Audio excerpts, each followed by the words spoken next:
Okay, so today I will teach you a new concept or a new color scheme. Yan. Handa na ba kayo? Are you ready? Okay, so ngayon, very good si Zinia. Sabi ni Zinia, nag-share po ako sa cousin ko. Share this video eh. Very good si Zinia. Okay, sige, so let's start. Kasi today we might spend more time drawing. Diba? So are you ready? If you're ready, please comment. Ready? Okay. So today we'll be learning about, alam niyo ba kung ano yung aaralin natin today? Sinong nakakaalam? Yan. Okay. So today we will learn about monochromatic colors. Okay? Alam niyo ba kung ano yun? Alam niyo ba kung ano ang monochromatic colors? Ayan. Sige nga. Sino nakakaalam? What is a monochromatic color? Sige. Mamaya, di-discuss natin more on monochromatic color. But, sige nga, let's review first. Let's review ano yung mga color scheme na inaral natin last week. Diba?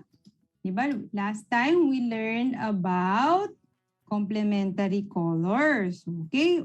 Ano nga ba ang complementary colors? What do you mean by complementary color or complementary pair?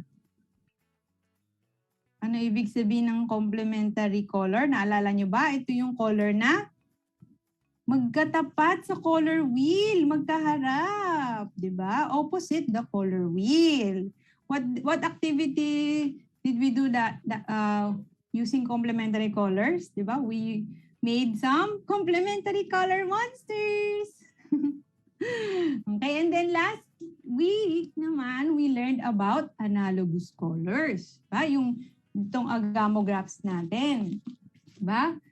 Ano yung analogous colors? When we say analogous, ito yung kulay na magkakapit-bahay. Magkakatabi ang kulay sa color wheel. Ba? Like, sige nga. Yan, like this one, yung blue. Usually usually analogous colors, 3 or 4 or 5 colors. Yan, yung magkakatabi. Yung ginamit nyo dun sa ating agamographs. Okay.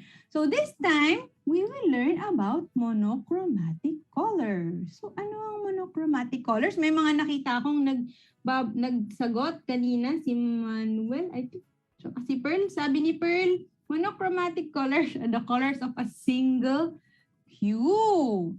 Tama. Ayan, single hue. Alam nyo ba ibig sabihin ng hue? H-U-E. Okay, alam nyo ibig sabihin ng hue? Sino nakakaalam? Hi, Pia! Okay, hue is has the same meaning as color. So, pag sinabing hue, okay, so pag siguro student na tayo or ordinary person, pwede nyo tawaging colors. Pero kapag artist na kayo, if you're in the yung mga artist pagkasama nyo, minsan ang tawag sa color ay hue. Kasi yun yung tamang term. Ibig sabihin, ito yung red, orange, yellow, green, blue, indigo, violet. Yan. So pag sinabing monochromatic colors, how many colors? How many colors are we gonna use? How many? We're just gonna use one. Isang kulay lang. Pero with different tonal values. Remember tonal values? This is the lightness or darkness of a color. So one color, but different shades and tints. Later, alamin natin yan. So like this one. Ayan. Ayan. Or this one. Sorry. Or this one. Yan, monochromatic orange. So, monochromatic green. Diba? Yan. So, I have a question. So, from the word monochromatic, what does mono mean? What does mono mean? Ano ibig sabihin ng mono? Sino nakakaalam? Tatanong ko ha. Yan. Let's see. Very good, Zinia. Yung mga laging nanonood sa atin, alam na nila yung mga terms. Good job! Sa ating teachers, who are the teachers that are watching? What does mono mean? Mono means one, yes! Sabi ni Carmina, one. Okay, one. Very good. Hi, Atasha. Mono means one. That's why mono. What about chroma? Chroma. Chroma means color. One color. Kaya monochromatic means just one color. You'll just add tint and shade. So when you say tint, ito yung tint is when you say white. Medyo misleading lang because in when you go to yung sa cars, mga cars, when you say tint, di ba parang mas darker? But in art, when you say tint, you add white to a color. In other words, highlights. Remember? And then, the darker naman is called shade. Yan. So, sa monochrome, pag sinabing monochrome, ganun lang siya. Okay? One color, but light, tapos dark. Okay. So, saan natin ginagamit ang monochromatic colors? Where do we usually use monochromatic colors and why is it important? Okay. So, sometimes, especially for people with CVD or color vision deficiency, hindi sila masyado nakaka-distinguish ng colors. They can't distinguish colors that much. So, sometimes, it's better to use monochromatic colors. So, just in case they cannot see colors, they can still read the text. For teachers, especially if you're making visuals or presentations, sometimes you have to know, what if the student has a color vision deficiency, hindi nakakakita ng kulay, tapos yung text nyo, green over red. What happens pag nag-black and white? Tingnan nyo, kapag ganito, kapag you use monochromatic colors, if you use a darker tone, kahit i-black and white nyo, ipa-photocopy, even if you photocopy or i-print it in black and white, you can still read it. But if you have a colored picture or a colored graphic, colored logo, even for logos, you have to consider this. Once you photocopy it or print it in black and white, what will happen? If they have the same values, what will happen? Can you still read it? Nakikita ko pa ditong konti, but it's because they have the same value, pareho sila ng grayscale, hindi na siya nakikita. So if you have a colored poster and then you photocopy it, di ba? Minsan hindi nyo na mababasa kasi it turns to black and white or grayscale. So that's one of the importance or usage of using values for text. So example, in a monochrome red, if I use a light pink or lighter red, even if I make it black and white, kita pa rin. Hello, di ba? How about this one? I use a darker shade of red or brown. If we print it, paano kung walang ink? Ay, wala palang ink. Black and white lang meron. We don't have colored ink. If you print your image or your text, you can still read it. What if you use a color with same values? What will happen? Oh no, can you still read it? Hindi na. Okay? Kaya sometimes, di ba, before, when we photocopy, alam niyo yung pag-xerox, di ba? Diba? Minsan may picture, colored images, pag pinotocopy, hindi na nakikita. So it's important that you check the values of your text. That's why in newsprint or in books, it's just black and white. Okay, so kahit i-reproduce, dali lang. So example, this one, di ba? Can you easily identify what's written? Kita niyo ba kung ano yung nakasulat dito? Medyo mahirap, di ba? Pero pag kinolor natin, yan, medyo mas malinaw na. Okay. Orange and red and green or orange and green, yun yung pinaka-common sa color vision deficiency. How about ito? Can you see? Can you see the number here? Can you see? Kita ba? Hindi, no? Kasi nga, black and white siya at same value. Pero kapag ginawa niyong colored, yan, na-distinguish siya. That's why, sometimes, pag monochrome yung ginamit niyo, you can easily, even if you make it black and white, you can still see the colors or the difference. Yan. Okay. Sige nga, now do you know monochromatic colors or monochromatic color scheme? If you know, can you tell me which illustration, which picture shows a monochromatic color scheme? Here. Which picture shows a monochromatic color scheme? Ba? It's letter B. Yes, kasi yellow, dark, may shadow lang. So in monochrome, you can see the highlights or the lighter version or the tint and the shadows or the shade, darker version. About this one, which is a monochromatic color scheme? Huh? This one, very good. This one yung letter A, yes. Kasi more of green siya, darker green with the shadows and the highlights. But the other one, yung letter B dito is like, well, it's kind of yellow-orange, not totally a complement. Maybe a split complementary. Next time na natin naaralan yung ibang color scheme na yan. About this one, which is a monochromatic color. Ha? B, yes, B. Okay, this one. How about this one? Paano to? Alin kaya dito? Or pareho ba sila? Are they the same? Are they both complementary? Or other one is not? Ay, complementary and monochromatic. Diba? Both are monochromatic colors. Yung letter A is monochromatic red, B is monochromatic violet. Okay. Yan. So here, see. So usually in fashion, monochromatic color scheme is considered safe, yung medyo safe. Suotin kasi bagay-bagay naman siya. But sometimes it's called a bit, hindi naman boring kasi nothing stands out eh. All colors are the same. It's more of like the minimalist. Diba? Yan, ganyan siya. Also, in interior design, sometimes monochromatic color scheme are considered, not all the time, but considered one of the relaxing color schemes because nothing changes much. Hindi masyado nagbabago yung kulay. Hindi malikot sa mata, so madali siyang tingnan. Diba? Do you like monochromatic color schemes? Yan, oh, cute. Diba? Okay.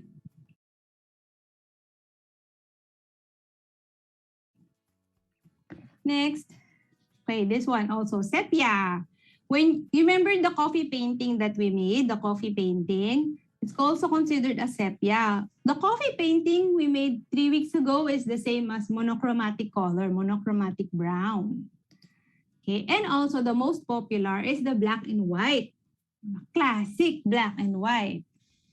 When I was studying fine arts, kailangan kong mag-aral ng black and white photography gamit yung film camera. Ang hirap kasi black and white. Kailangan maganda yung composition and lighting mo. Hindi rin pwede magkamali kasi sayang yung 36 shots. Ayan. Okay. So now, you've learned about monochromatic colors. Okay. Now, we're gonna make a portrait. Okay. Do you remember what's a portrait? Ano ang portrait? Pag sinabing portrait, picture of a face. Yan, kagaya nito. So for this activity, you will choose who to draw. Sino i-drawing nyo? You can draw a friend, cousin, or maybe an ate or relative or teacher that you miss. Namimiss nyo? Sino ba yung friend na namimiss nyo? Okay, ako meron akong friend na namimiss ko.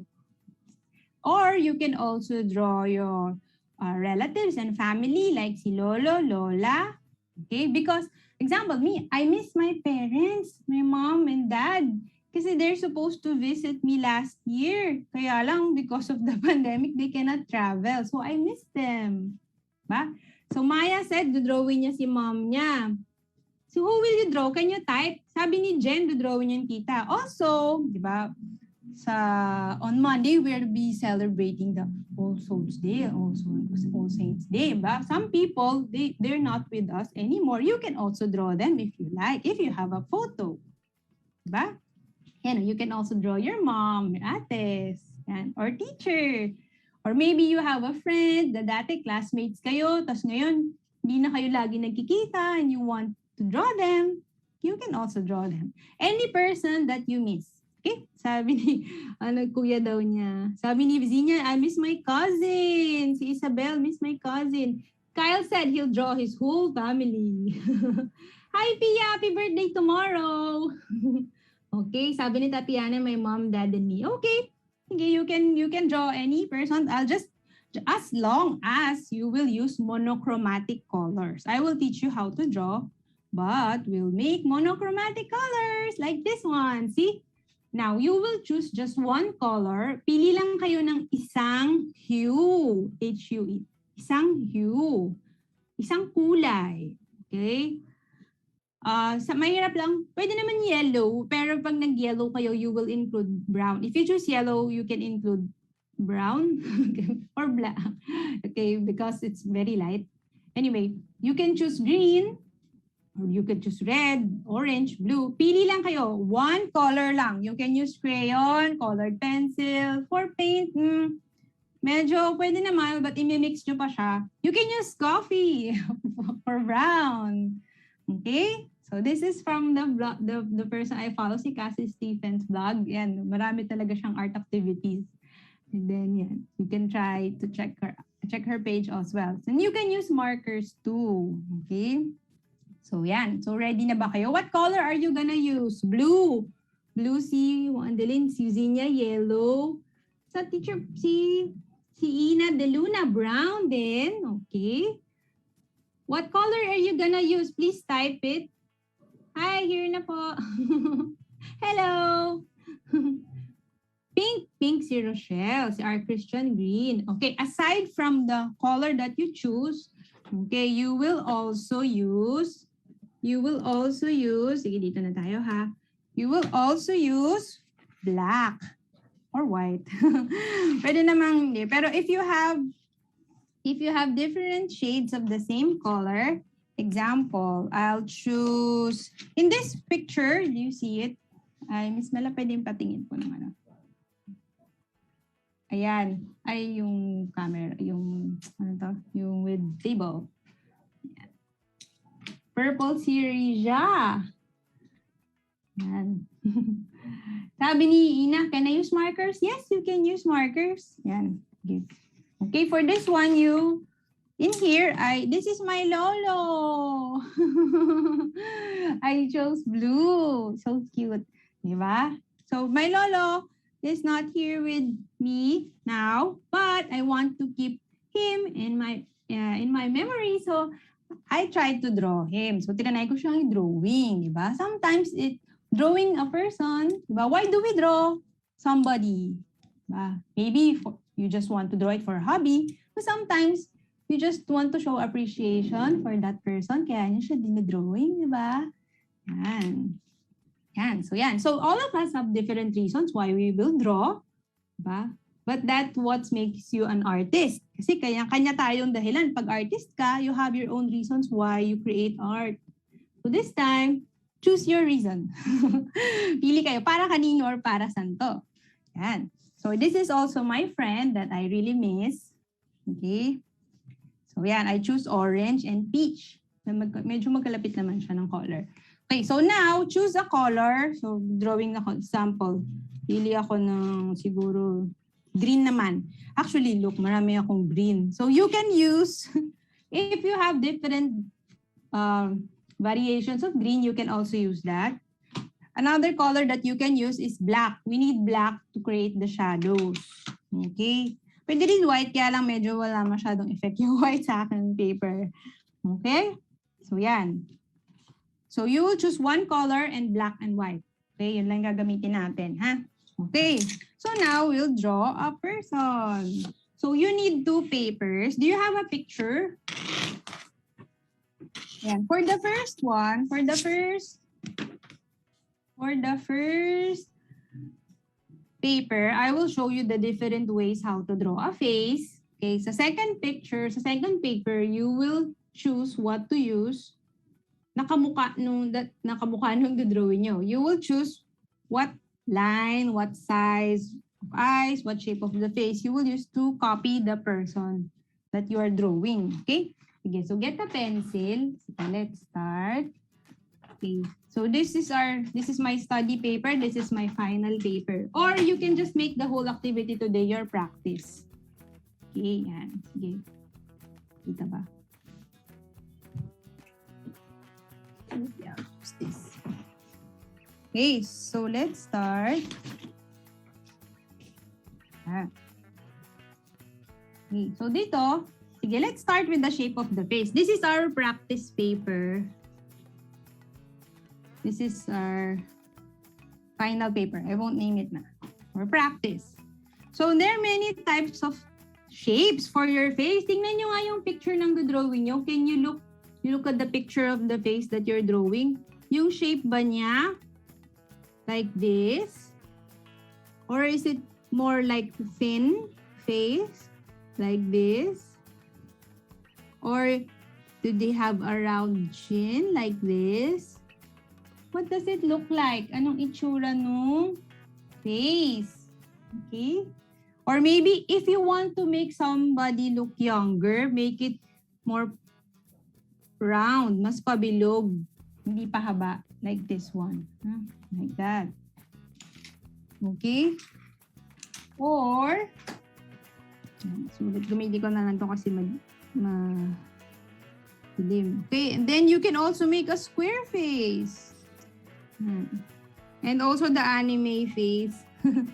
Anime face. Anime face yung parang ganyan. Okay, now choose. Which one do you want to use? Ano yung kamukha nung gawa nyo? Ay, anong kamukha nung artwork nyo? And then you will transfer it here. Maybe for me, who will I draw? I'll draw my sister. Draw my sister. She's not with me. Nandun siya sa ibang lugar. Hindi rin siya makauwi kasi hindi makatravel. Okay, I'll draw this one. So make sure your drawing is big, ha? So how to know if your drawing is big? Your fist should fit inside the paper like this. Dapat kasha, ha? Kunwari yan. Yan kasha. If you use the square face, i-check nyo na lang. Okay? Yan. Gamitan ko na nitong marker, ha? Then, let's try to draw the eyes. Look at the eyes of the person you're copying. What do the eyes look like? So, yung eyes, is it big? Ito yung normal eyes, ha? Curve line, curve line. Diba? Ito, normal eyes. Check nyo. Are the eyes big or small? Circle, circle. Okay, circle, circle. Okay. Check nyo, ha. Usually, pag kid or pag bata, if you want to make them look younger, make the eyes bigger. As they grow older, it becomes smaller. Hanggang sa pag medyo lolo na, talaga medyo sumisingkit na yung mata. No, lumiliit. Okay? You can also make the eyes shaped like this. Medyo rounded. Yan.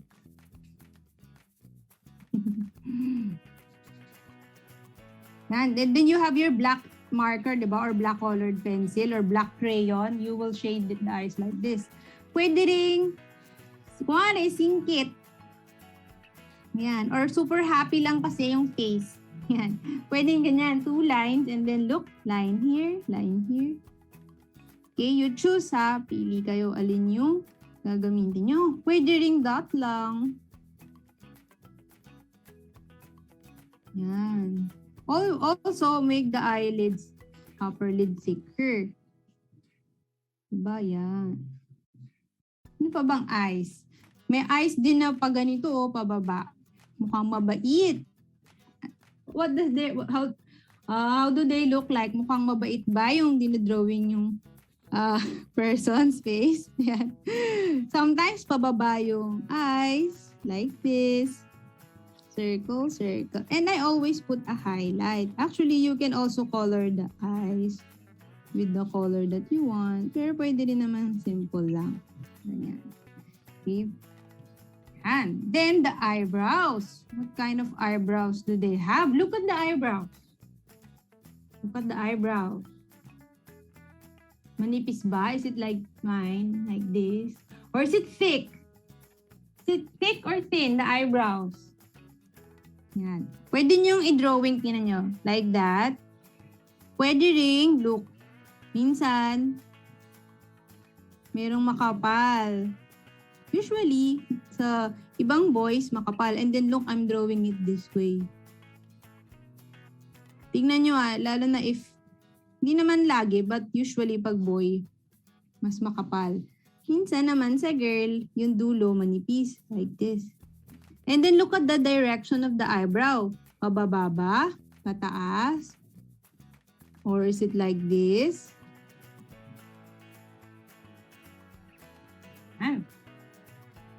Ayan pala, sorry. Ayan.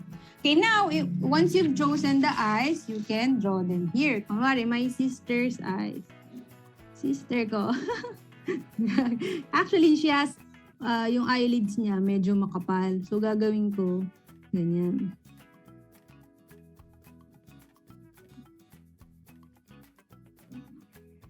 Makapal kasi yung eyelids niya, mapungay yung mata niya.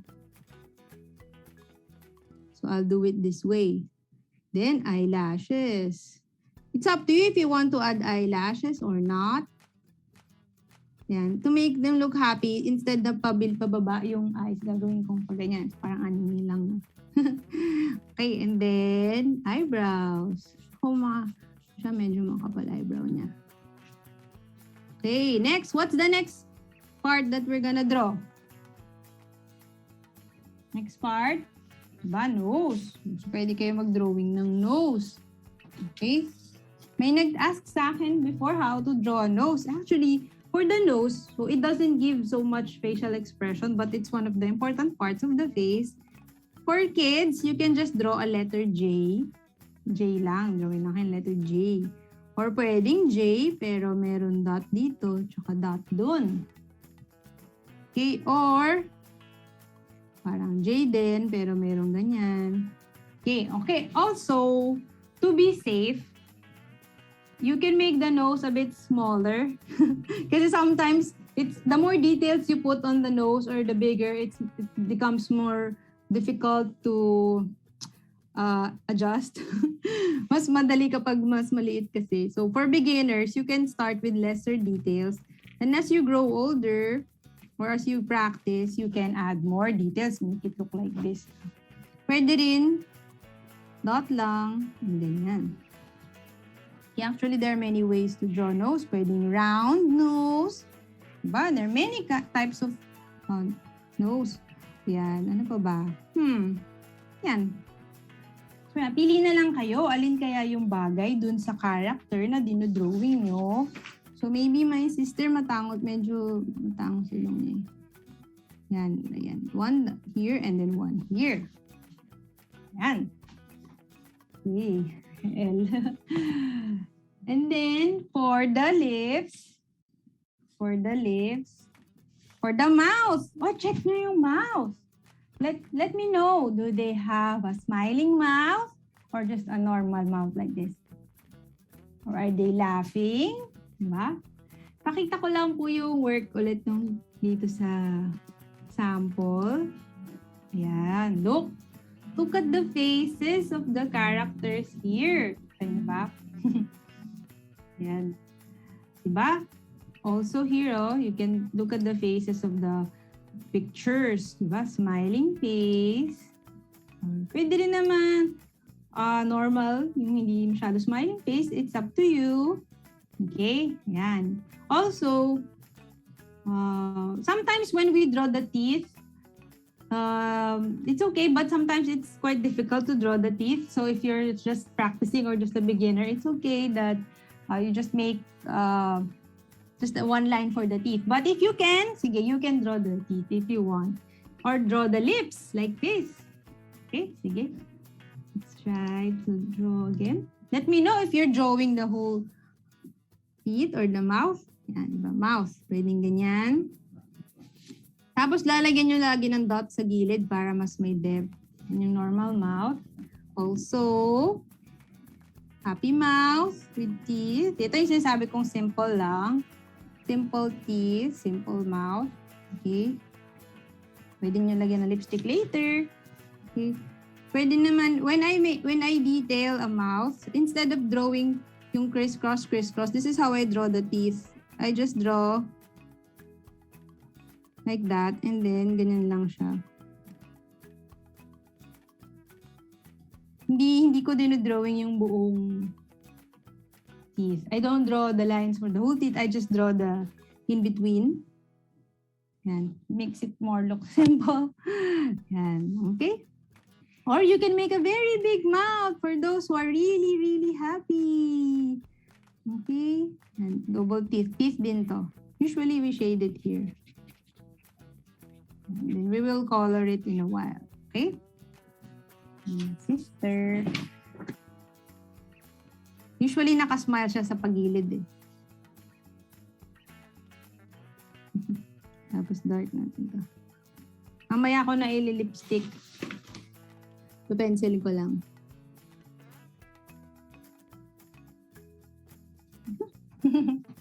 Ayan. And also, don't be pressured if your work doesn't look exactly like the one you're copying. Okay?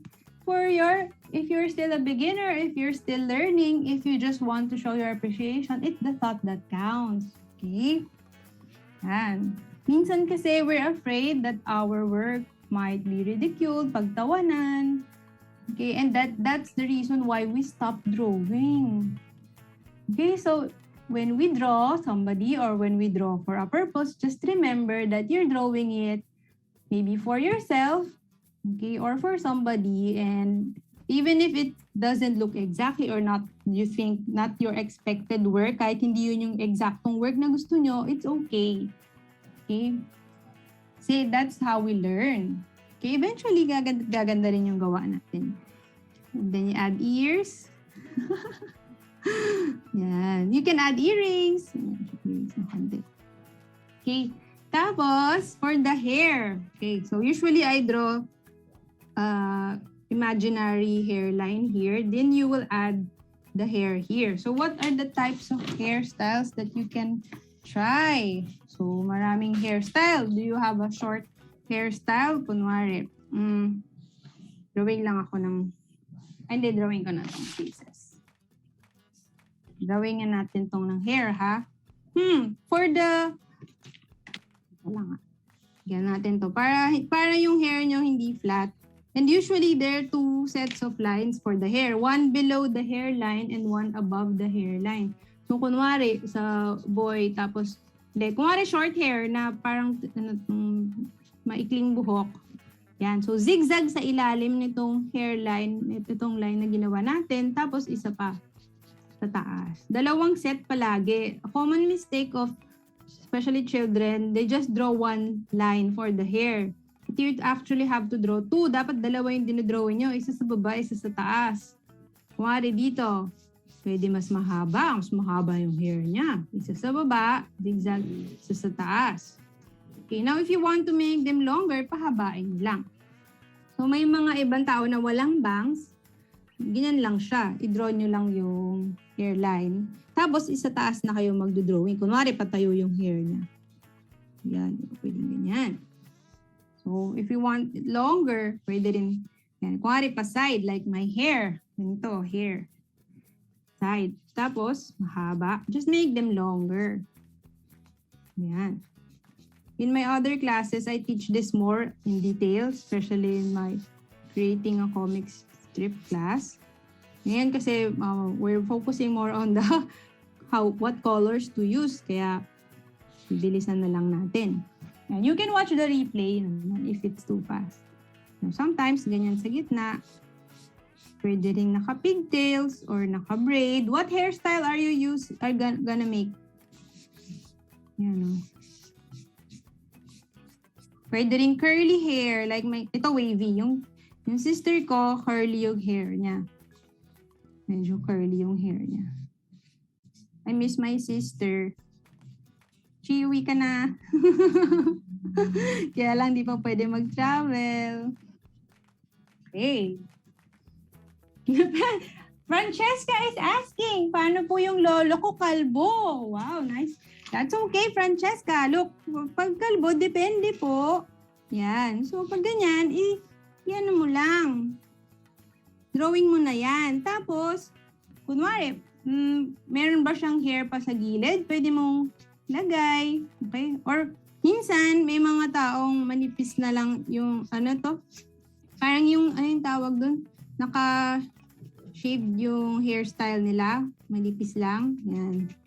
Pwede pong ganyan. Okay? Depende kung gano'ng kadami pa yung hair na natira. Do you have other questions po? Or request? Meron po ba kayong request?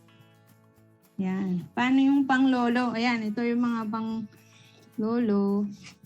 Yung lolo ko, ito yung drinom. Kasi for some reason, si lolo ko, kahit 96 years old na siya, meron pa rin, makapal pa rin yung hair niya. So yan, pwedeng ganyan.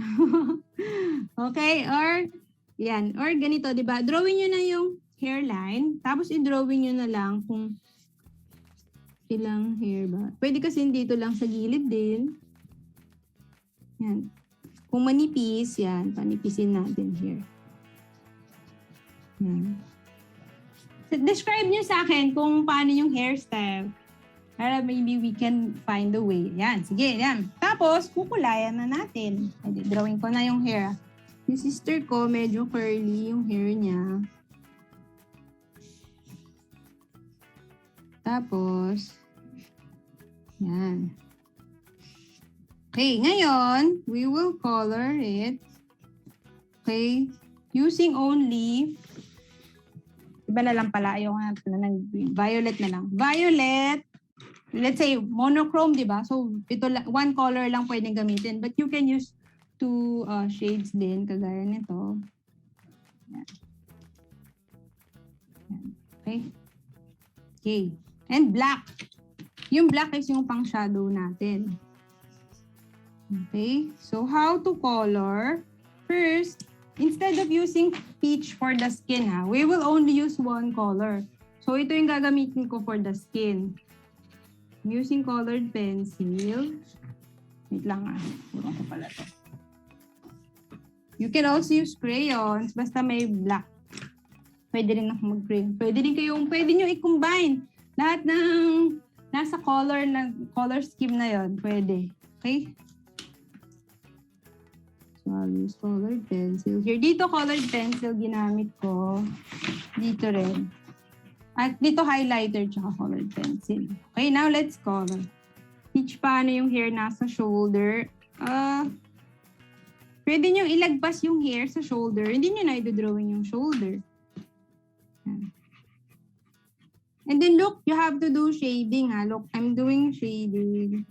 Gradient. So ito yung darker. Remember monochromatic color. Same, one color, but you will use the light and dark tones. Gagamit kayo ng light and dark tones.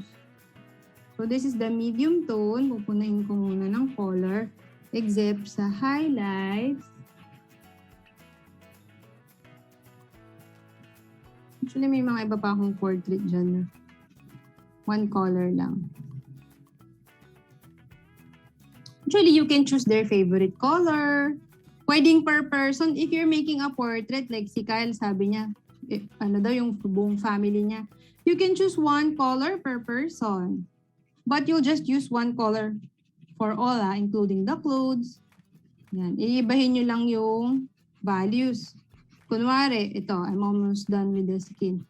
I will create shadow. So, paano mag-create ng shadow?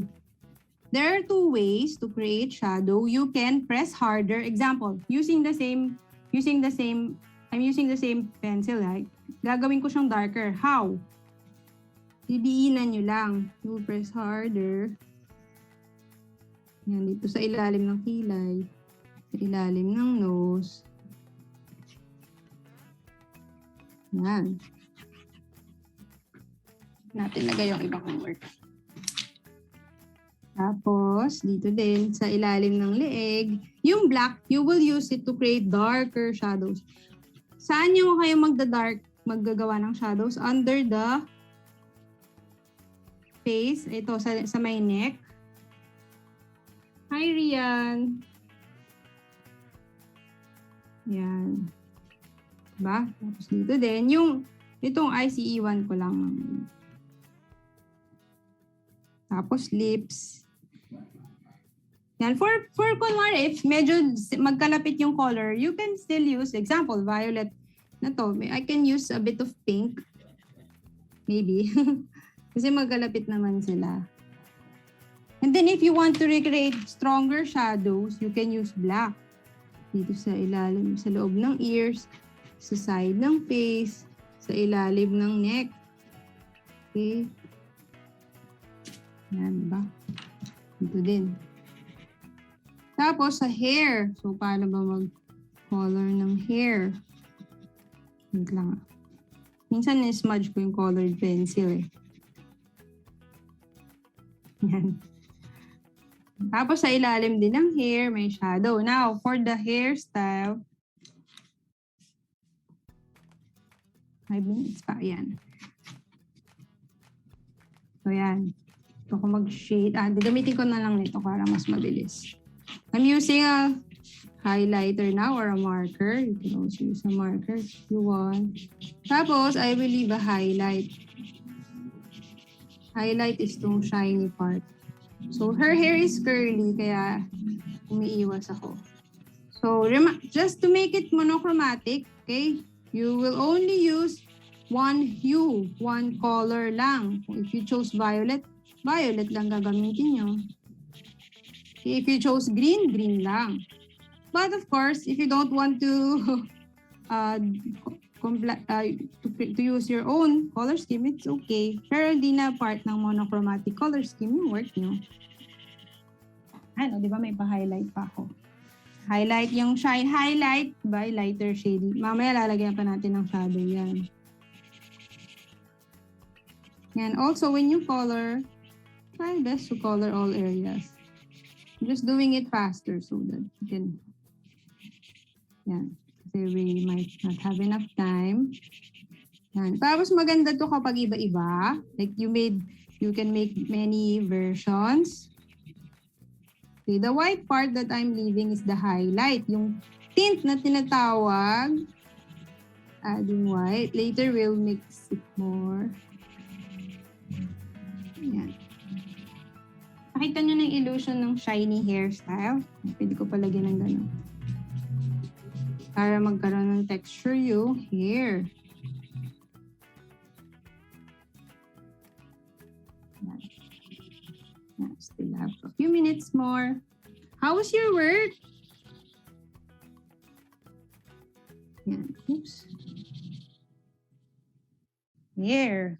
Okay? Tapos pwede nyo lagyan ng lights. Ito. Tingnan nyo usually you can add darker shadows din sa likod ng leeg. Hi, Joanne. Yan. Okay. Last na to. Sa likod ng leeg. Yan. Shadow. Tapos dito sa pagitan ng hair. Pag curly, dito nyo lalagyan sa gitna para magkaroon ng curly effect or illusion. Yan. Oops. Here. Ito yung aking first portrait of a person. Lagyan natin ng blush. Pink na lang. Pink blush.